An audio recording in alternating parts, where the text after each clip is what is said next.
A few minutes later.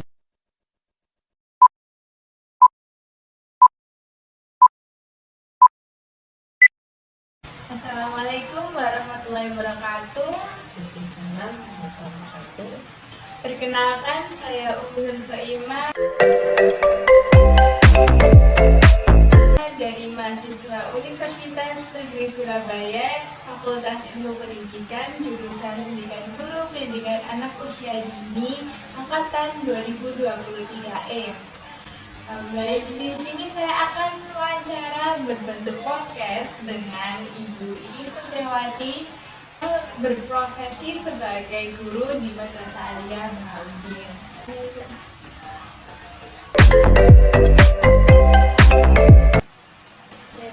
Sebelum itu, terima kasih atas kesempatannya Ibu telah memberikan waktu dalam wawancara ini. Saya di sini akan wawancara dengan tema bagaimana pandangan Ibu sebagai tokoh masyarakat terhadap Pancasila. Baik, langsung saja pada intinya, saya akan menanyakan beberapa pertanyaan. Nah, Pancasila itu kan sebagai ideologi negara yang bagi kehidupan bangsa Indonesia.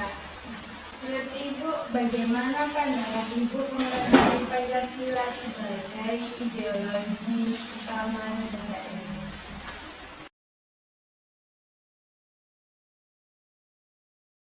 Oke, pandangan saya apa tadi, Pancasila sebagai ideologi negara. Pancasila di sini sebagai dasar negara. Itu kan cara pandang bagaimana negara itu menempatkan Pancasila. Di sini kalau Pancasila dijadikan ideologi, berarti dijadikan sebagai dasar bagaimana negara itu menata negara, bagaimana cara negara menjalankan pemerintahannya, bagaimana cara negara dalam mengurusi rakyatnya. Itu sebagai ideologi negara, di mana semua yang dilakukan oleh negara itu atas dasar berdasarkan dalam Pancasila, seperti itu. Atau dengan kata lain, Pancasila sebagai dasar hukum negara. Selanjutnya, menurut Ibu, mengapa pemahaman Pancasila sangat penting untuk semua orang?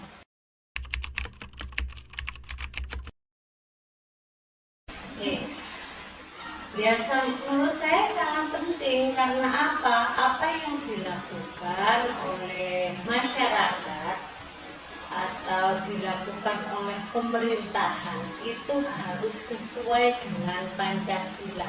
Karena tadi kembali lagi bahwa Pancasila sebagai dasar negara, apapun yang dilakukan itu harus sesuai dengan Pancasila. Seperti itu. Apakah ada solusi yang Ibu lakukan sebagai tokoh masyarakat untuk memperluas nilai-nilai Pancasila.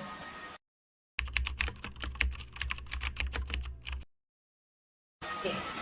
Solusinya itu sangat banyak ya Mbak ya. Misalkan gini, dalam kita berperilaku sehari-hari, ya, contohnya saja, apa yang dilakukan untuk memperkuat rasa apa tadi? Rasa cinta terhadap Pancasila. Oke. Bisa melalui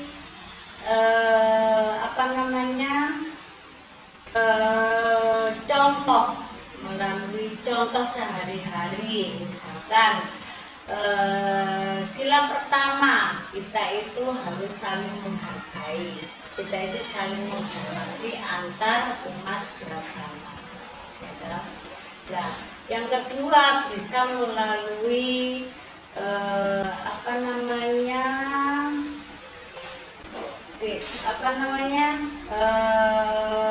selain sekolah itu bukan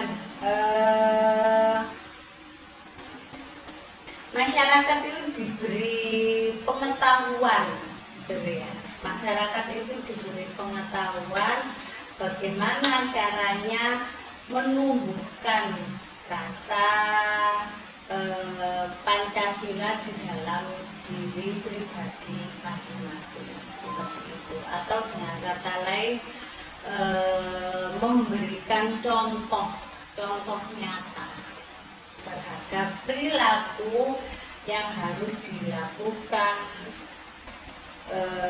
pada kehidupan sehari-hari terhadap Pancasila. Jadi bagaimana Ibu dapat mengimplementasikan nilai Pancasila yang diajarkan dalam siswa?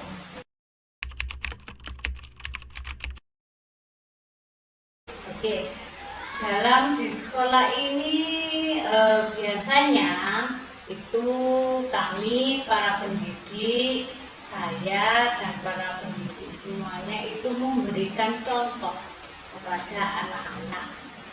Misalkan dengan cara adanya persamaan hak dan kewajiban.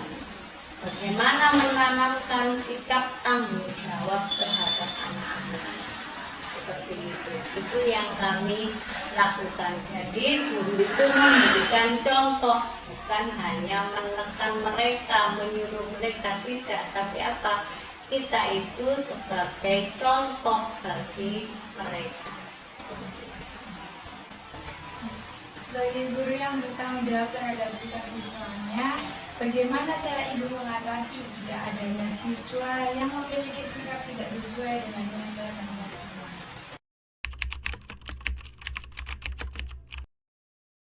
Oke.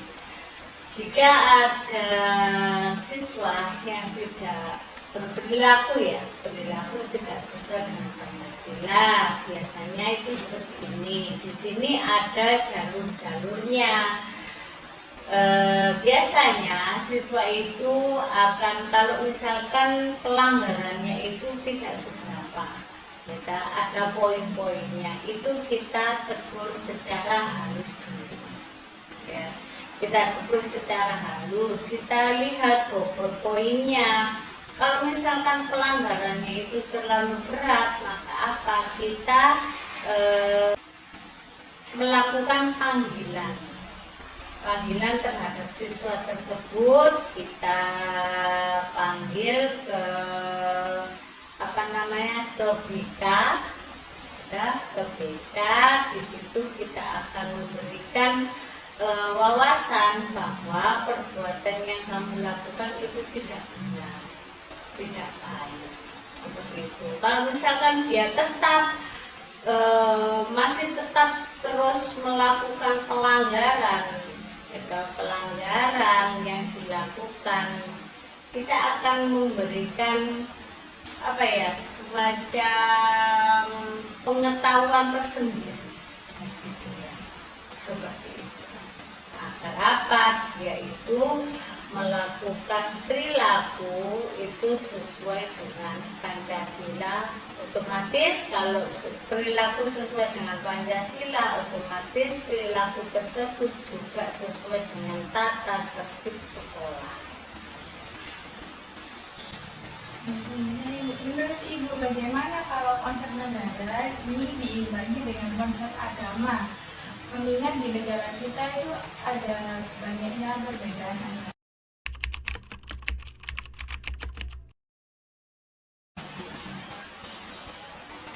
Cara mengimbanginya ya mudah saja, karena apa? Kita itu sudah terbiasa dengan adanya pluralisme. Ada pluralisme itu bermacam-macam, ada agama, kebudayaan, bahasa. Lah, otomatis untuk agama ini kita itu biasanya menanamkan rasa toleransi. Oke, rasa toleransi. Kalau rasa toleransi itu sudah sudah melekat pada jiwa masing-masing individu, secara tidak langsung kita akan Kita akan berjalan beriringan bersama. Untuk apa? Untuk negara Indonesia. Kemudian terakhir, bagaimana cara Ibu sebagai pemuda atau pemudi agar dapat meningkatkan semangat bela negara?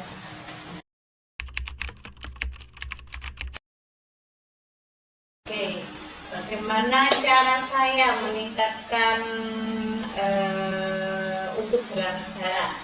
Untuk di bidang saya, rasa pembelaan saya terhadap negara itu dengan cara saya bekerja sesuai dengan toksi saya, sesuai dengan tanggung jawab saya.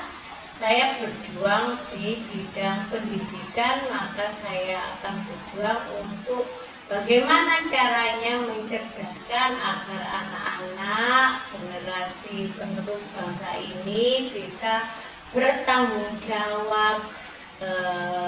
Dia itu mengerti tentang Pancasila yang seutuhnya seperti itu, dan mencetak generasi yang berhasil untuk membangun negara. Jadi Bu, cukup itu saja yang saya tanyakan. Terima kasih. Ya, jadi dalam hal ini sangat penting untuk mengetahui dan mengimplementasikan Pancasila, karena nilai-nilai Pancasila yang terkandung saling berkaitan dan membentuk kesatuan yang utuh, tidak dapat dipisahkan. Untuk itu diharapkan dapat membantu dalam mengembangkan generasi penerus bangsa selanjutnya. Terima kasih atas waktu dan bantuannya. Sama.